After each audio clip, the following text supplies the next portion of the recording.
Hello! Welcome back to Mo's Minute. This is Mo's Minute on location. I am in LA. Technically, I'm here on a research trip. I'm also visiting my best friend, and I decided to really make the most of my time and do some Mo's Minutes while I'm out here.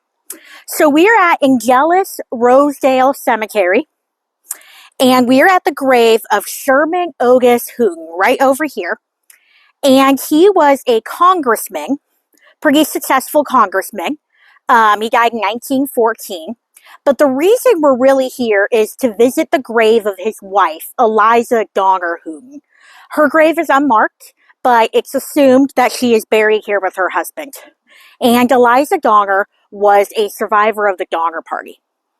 She was a daughter of George and Campson Donner, both of whom died up in the mountains. And the Donner Party, most people should know, should be somewhat familiar with it. I consider myself kind of an expert because I'm a ginormous dork. But the Donner Party was a group of, probably the most well-known group of immigrants to come over on the Oregon Trail. And this was in the winter of 1846, 1847. There was a giant caravan of them, about 88 people. And they made a variety of mistakes. They left way too late for one, and they got caught under the spell of a con man named Lansford Hastings, who decided, hey, take my cutoff. You'll save so much time, and you'll get there in months ahead of time, and it's going to be great. And that turned out to just be the biggest bunch of BS anyone's ever heard in their entire life. Unfortunately, they fell victim to it. And it actually, instead of speeding them up, it set them behind months. So, as a result, they got to a little place up in the Sierra Nevadas that you might have heard of called Donner Lake. They got there way too late. And there was also an early snowfall that year, which they couldn't have helped. But they ended up getting caught in about 18 to 22 feet of snow. They were stuck there for months. They ran out of food, they ran out of supplies, and half of them died up there. And then the survivors were forced to eat the remains of their dead party members in order to survive. Very, very gruesome story. I could go into more detail, but I'm going to spare you. Eliza was, like I said, the daughter of George Donner and Campson Donner. George and Jacob Donner were brothers. They were the leaders of the party, which is why it was called the Donner Party. And all four of them, Jacob and his wife Elizabeth, and George and his wife Campson, all died up there. The Donner girls were orphaned. Campson Donner would not leave her husband. She was healthy enough to survive, but he wasn't, and she wasn't going to leave him. So she paid some guys who came on one of the Donner Party rescue missions. There were 4 in altogether. She paid some of them, I don't know how much money, to bring the girls to safety. She also sewed money and some valuables into the girls' clothes. But these guys that she sent them with were not the most noble of men. And they actually took the money and dropped the girls off at the actual Donner Lake settlement. But the girls still survived. It was Eliza and her 2 sisters, Frances and Georgia. All 3 of them survived. They were young. She was about 3 years old.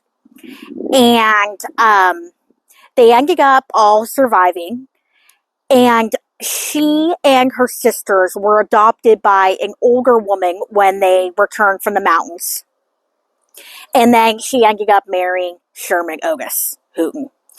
But S.O. Houghton over here was already kind of had a track record for marrying Donner Party survivors. He had first married Eliza's cousin Mary Donner, who died young, and then that's when he married Eliza. And Mary was adopted by the Reed family when she came back from the mountains. The Reeds were one of 2 families that survived the ordeal intact. I'll talk about them later because they're all buried in San Jose, and basically half of San Jose is named after them. So that's an episode for another time. But yeah, so he married Mary Donner first, and then when she died, he married Eliza Donner. She she wrote her own book about the ordeal. She was one of only two survivors of the Donner Party to write their own books about what happened, the other one being Virginia Reed. Her book, which I actually own, I know that's a shocker, is called Expedition of the Donner Party. And she went against her mother's wishes by publishing it because her mother didn't want the girls to talk about what had happened up there.